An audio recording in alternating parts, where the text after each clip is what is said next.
Oke, perkenalkan nama saya Michael Aditya dengan NIM 23K10049. Di sini saya ingin mempresentasikan untuk hasil analisis pola data menggunakan teknik clustering dari K-means untuk optimasi sistem yang digunakan untuk project UAS saya.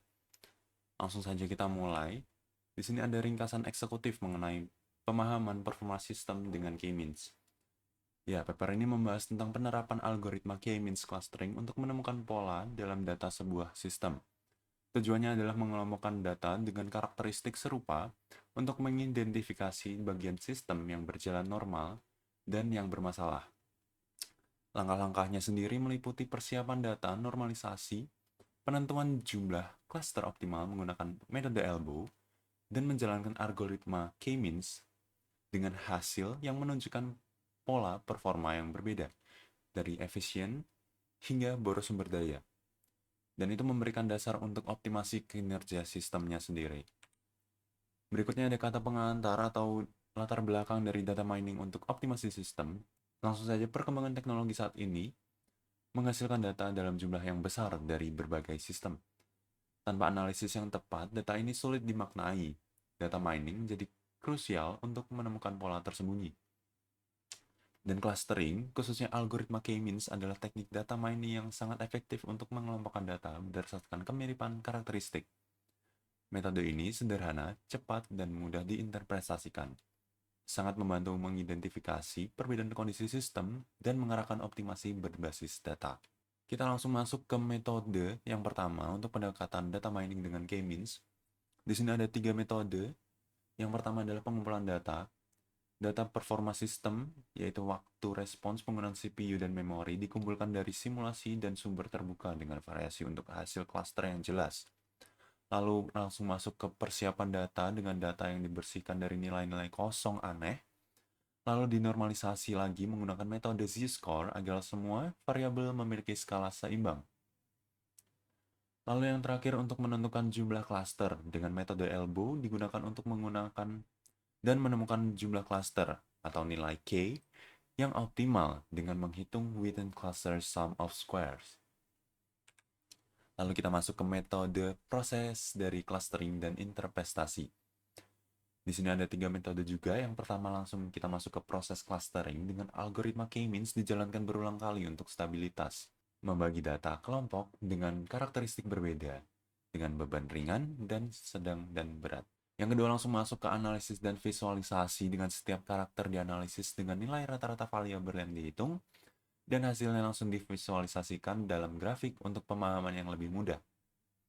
Dan proses terakhir adalah interpretasi hasil. Faktor-faktor yang mempengaruhi performa sistem diidentifikasi menjadi dasar untuk langkah-langkah optimasi yang tepat. Lanjut untuk hasil dan pembahasannya, setelah persiapan data, algoritma K-means dijalankan. Grafik elbow menunjukkan nilai K sama dengan 3, sehingga jumlah klaster terbaik. Membagi data menjadi 3 kelompok dengan pola performa yang berbeda. Klaster pertama menunjukkan penggunaan CPU dan memori tinggi, sistem sangat bekerja berat, dengan klaster kedua yang stabil, performa yang sedang, dan klaster ketiga yang paling efisien dengan menggunakan respons time-nya cepat dan penggunaan sumber daya yang rendah. Berikut ada visualisasi dari klasternya. Grafik scatter plot menunjukkan korelasi yang jelas. Data dengan penggunaan CPU tinggi umumnya memiliki waktu respons yang lebih lama atau response time yang lebih lama. Ini menegaskan bahwa pengelolaan sumber daya sistem sangat mempengaruhi performa keseluruhan.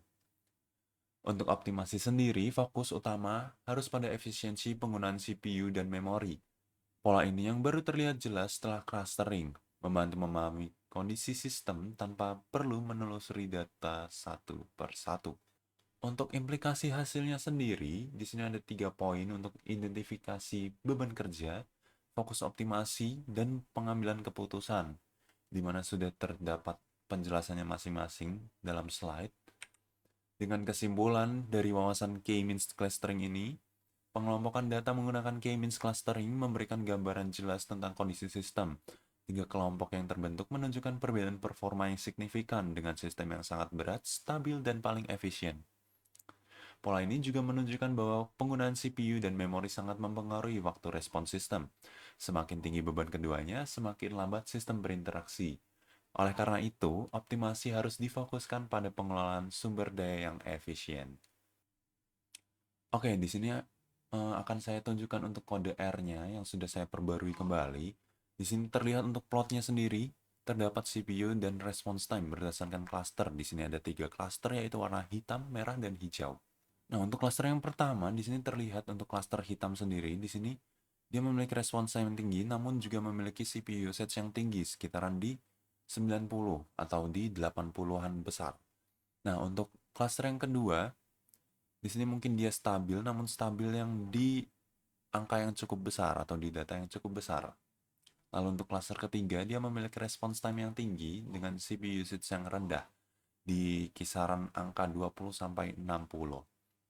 Nah, di sini menunjukkan bahwa sistem cluster yang ketiga menunjukkan sistem paling efisien dengan response time yang tinggi, namun penggunaan CPU yang rendah.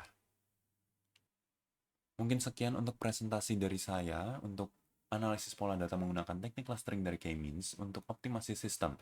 Terima kasih telah menonton dan sampai jumpa.